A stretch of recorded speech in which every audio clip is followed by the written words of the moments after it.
experimentation is the name of the game. Let's call it miniature craft, but what I worry about is people going, oh, miniature craft, oh, it must be done, architecturally with mathematics, but it's very much non-intellectual. It's a crafting activity, it's sprinkle this, spatter that. So obviously, I was telling you, Henry, about the film, and producing miniatures for my feature film that's coming along, and I kind of got a bit carried away. There's a whole lot more of them in my parents' roof. Secure location, sort of for the film, for backgrounds, for these little sequences we have, these newsreels. So they're presented in black and white and they pop up throughout the film. This became the self-care. I was always a filmmaker. My grandfather filmed everything we were doing as kids. Cameras, being on camera, shooting things was kind of a part of the DNA as I was growing up. And then, of course, I discovered war films and that sort of thing, and then just started trying to recreate them with my friends. It's the precursor to, my journey later in life, which was acting, meeting people, still filming things behind the scenes, doing a bit of production work. But A Little Resistance is the film, and it had to be a war film. So I spent a long time digging up my parents' backyard, wrote it. Eventually a friend of mine was like, Mike, that thing you've been building in your backyard for like 3 years now? It's probably time you did something with it. We've got a cast of 54 people and working in the backyard on the combat sequences. Everybody's there, it's all action. I'm directing, all of my props, costumes, all the stuff I'd been culminating and collecting for all those years. Everyone's wearing it. Everybody's using the props and everything, and they're utilizing the set in the way that I kind of imagined. That was the coolest part. So the flip side of that was in post when everybody went home, and it's like, oh God, okay. I think at times my inner critic was like an artillery cannon, like just absolutely obliterating my confidence. And so the hardest part would have been the solo work.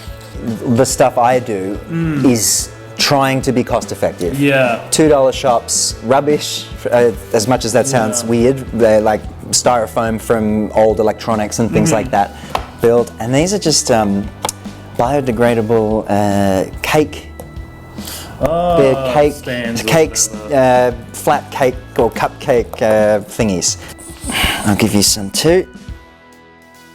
That's probably for like getting... Great coloured dirt. Thank you. I don't know how it doesn't even look like real dirt.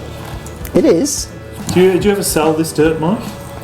No, but if you're, how many of those can I put you down for? Thank you. I'll do... Do you hate the sound of styrofoam? Yep. It's awful. I'm about to... Does that hurt your ears? I reckon just a nice little rock formation is going to do us some good. So funny, it's like, because the last few months for me have been look after yourself. So I've been doing a few things. Started running. Running is huge. The big one that's taken me a long time to get is taking responsibility, or at least treating it with respect. And going, okay, I'm going to stop flirting with this stuff that my GP is recommending and like going off it willy-nilly.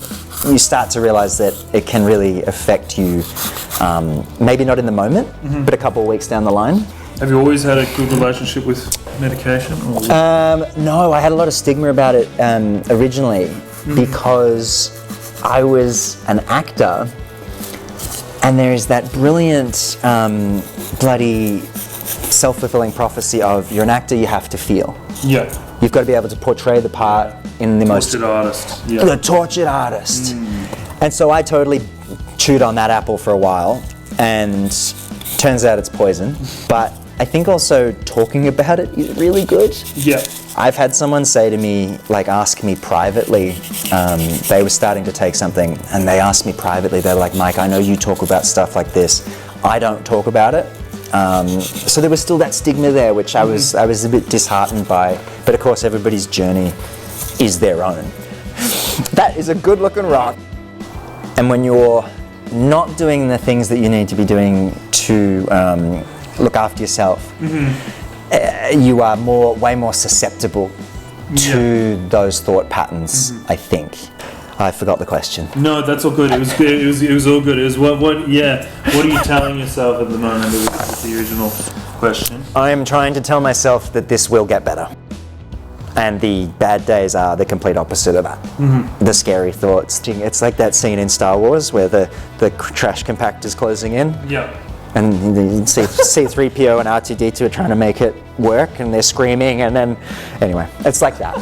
Well, mindfulness might be like doing this. Yeah. And it's so funny, as I'm sitting here talking, I'm going, is any of this making any sense? No, you're good. You're good. Validate me. Yeah. Validate me. Validate me. That is a good album. Are you comfortable talking about how the last couple of months has been for you? Yeah, why not? We all heard the phrase burnout thrown around post-pandemic. I think I had underlying issues that probably contributed to that. What did that look like? Panic attacks, which are scary. And it's funny even talking about it now, you start to feel it. But yeah, when your body decides that it's done, Yes. it's a scary thing. And especially when you think you are functioning, top-notch functioning, like I was killing it on the emails. So I felt like really functional. Yeah. And then your body's like, nah. All those things I mentioned when you asked me about what I do to look after myself, it took a lot of effort to get there. You know, good, like Rosie's got a skincare routine, right? It's like, damn, like imagine that. Oh gosh, the illusion of Yes. preparation and being. Just I think the illusion that people, other people like themselves, or other people have it together. You know what I mean? Man, but they say they do, and they take videos of themselves saying how great they are, and they do, and I'm like, God, I suck. Look how happy that person is. Because that which you resist persists, Yeah. as I've heard. Yeah. Yeah, there's another good quote. Yeah. And I'd also rather be a warrior in a garden than a gardener in a battlefield.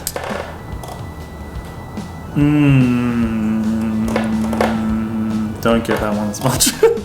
Why the film's so interesting again is why my mother was unwell. I was using it as an escape and as a way to feel productive, keep working, challenge myself, all this sort of thing.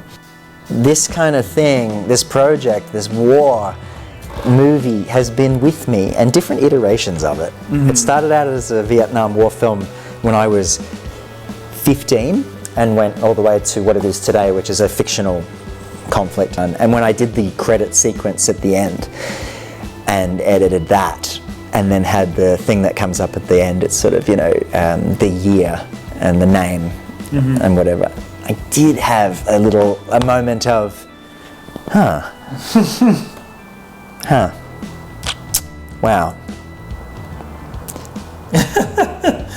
And now I'm reliving it. What is it called? Like when you're doing your garden bin, your fruit. No idea what you're talking The worms, you got worm garden. You got worm garden? A worm garden.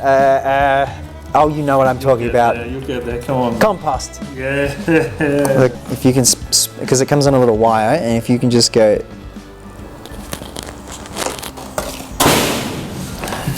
Hi. Smooth. Trying to time it so I didn't disrupt a good bit. No, it's all good. We used all the good bits we have, haven't we? There's a lot of good bits in there. I hope there are good bits in there. Jesus, Do you like looking at yourself on camera? No. I don't either. Yeah. God, no. Yeah.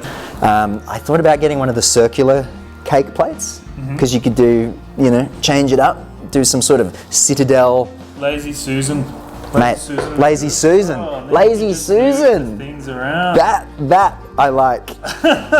The sheer joy of you getting these things together, putting them together, learning along the way, the joy of creating, and that is something that is robbed from you when you are spending your energy being in fight or flight. You're messing around with your medication and your well-being and your health and your relationships, and you are robbed of that sheer joy, and it sucks. Because I know for me, speaking to you about it, doing an activity is something so valuable, and I feel quite blessed to have been able to do it, and I hope that the candor that I've tried to bring is valuable for you guys and everybody as well. And now I'm rambling on.